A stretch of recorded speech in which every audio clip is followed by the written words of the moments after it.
YouTube has always had a very diverse selection of creators. We have everything from authors to business people to travel vloggers, and even killers. Today, we're going to be looking at the top 5 YouTubers turned killers.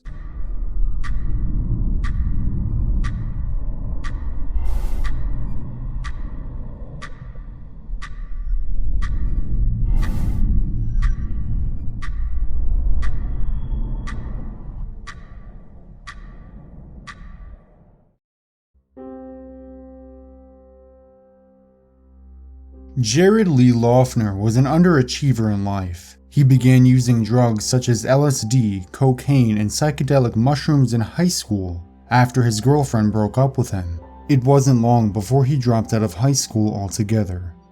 He quit using recreational drugs in late 2008, and according to his friends, he remained sober for the rest of his life.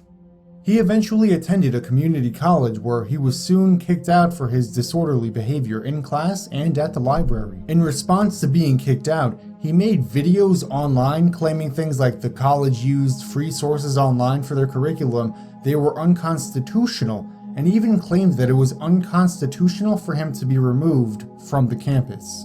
His online history shows that he was an avid conspiracy theorist. Despite what the Anti-Defamation League will tell you, Loughner was not connected to any political movement and generally despised the entire system as a whole. He was staunchly opposed to organized religion and even criticized NASA for faking spaceflights, meaning that he may have been a flat earther. The extent of his mental illness can be seen in his videos. His circular reasoning shows that he wasn't thinking clearly. He was also delusional, going as far to make a video claiming that he made a new currency. The months leading up to his murder spree, he became increasingly interested in lucid dreaming. His behavior grew worse as well. Loughner's parents even had to disable his car at night to make sure that he didn't go anywhere. This is the point in Loughner's life that his paranoid schizophrenia began to control him. He planned to assassinate Congresswoman Gabrielle Giffords on January 8, 2011. The night before, he left a voicemail to a friend saying, quote, "Hey man, it's Jared. Me and you had good times. Peace out, later." He also made a final post to his MySpace account which showed a handgun on top of a document titled, United States History. He arrived at Gabrielle Gifford's constituent meeting and opened fire on the crowd. He hit Gifford in the head at close range, and 6 people died. With luck, the Congresswoman survived and remains active in the political world to this day. After being deemed incompetent to stand trial a couple of times, in August of 2012, Loughner was sentenced to life in prison.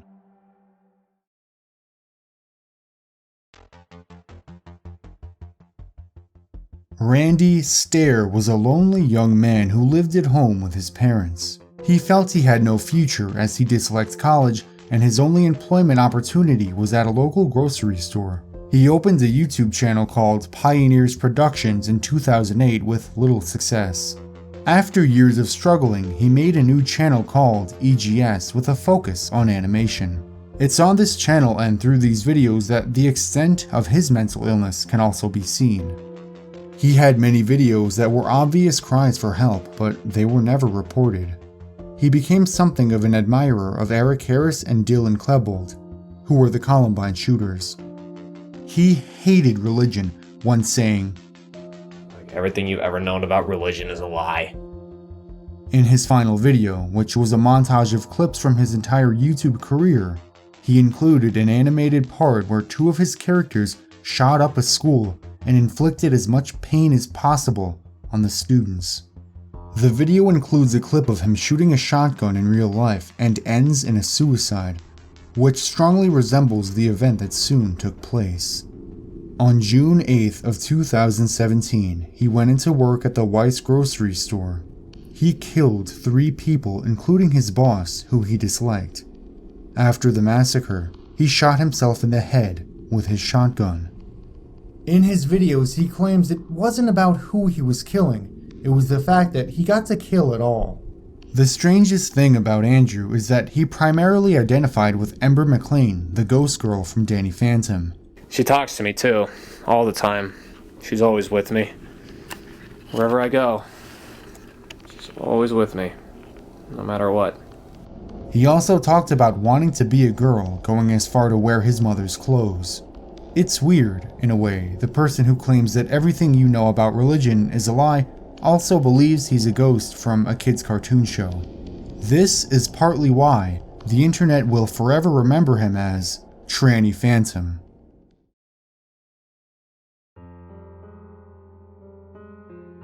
Elliot Rodger was born in England and moved to California when he was still a child. He came from a long line of filmmakers, which explains why he was interested in creating YouTube videos. His videos were the stereotypical vlog of the time and included parts where he'd reflect on his loneliness. Throughout his time in high school and college, he hadn't been able to make any friends, and had no chance of getting a girlfriend. Out of this entire list, Elliot Rodger seems to garner the most sympathy from people online. Some people claim it's because he was just a lonely soul who was rejected by everyone around him, but couldn't you say the same thing for Andrew Blaze? To be completely honest, it is kinda difficult to imagine this guy going on a mass murder spree. Hi, Elliot Rodger here. Well, this is my last video. It all has to come to this. Tomorrow is the day of retribution. The day in which I will have my revenge against humanity. Against all of you. Before going on the killing spree, he uploaded this video as a manifesto. He goes further into detail about women rejecting him, only to offer themselves to brutes. Elliot Rodger is a perfect example of what happens when you allow other people to get the best of you. He let the hate breed inside of him until the only thing he could have done to retaliate was go on a killing spree. The attack itself took place on May 23, 2014 in Isla Vista, California. He stabbed 3 men in his apartment. Then, he got into his car and drove to a sorority house and shot 3 female students, killing 2 of them. Then, he drove to a deli and shot a random pedestrian. After that, he drove his vehicle through Isla Vista, running over a large number of people. It wasn't long before the police were on the scene, and when it became obvious he wasn't going to escape, Rodger killed himself with a self-inflicted gunshot to the head.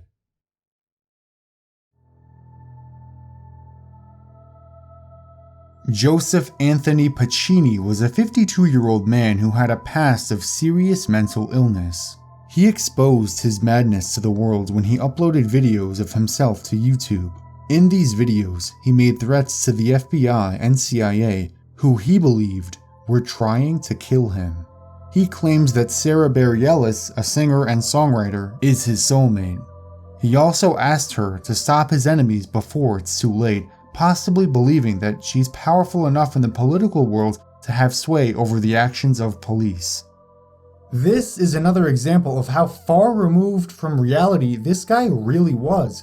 Most of us know that cops and celebrities don't really get along that well. I came up to you asking for a cigarette, you dumb fuck.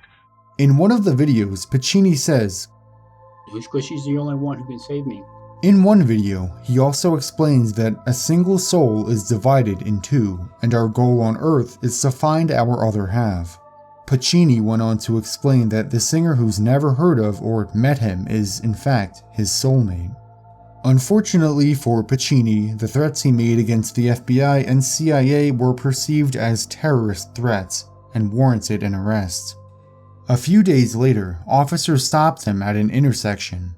When they ordered him out of his car, he reversed, slamming into the cop car before trying to run the officers over. The officers shot and killed Mr. Puccini.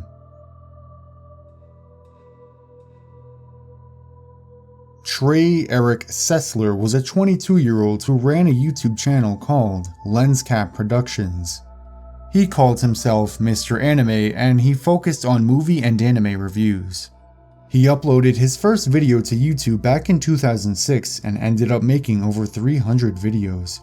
Like others on this list, he had a growing obsession with the Columbine shooting and romanticized its perpetrators. Leading up to his attack, he also collected and trained with various firearms. It's hard to know what exactly pushed him over the edge, but on March 20th, 2012, he killed both of his parents and younger brother. When the police finally got him in custody, there was writing all over the wall showing that he may have felt guilty about killing his own family.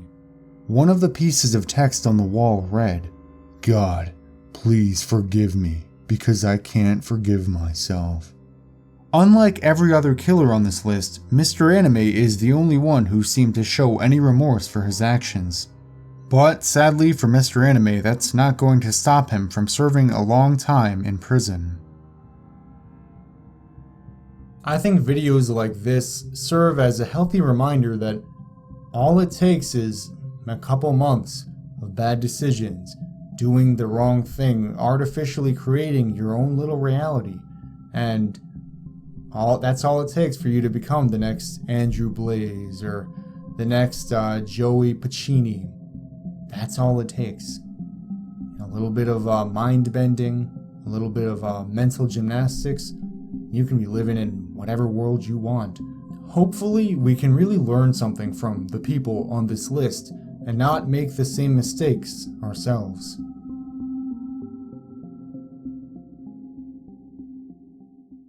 Thank you so much for watching. Consider joining the Dark Circle on Patreon. If you donate $1 a month, you can get every story narration in MP3 format amongst other things. Also, feel free to support the channel by checking out the Teespring store or ordering my book. Thank you so much for your support, and don't forget to keep it creepy.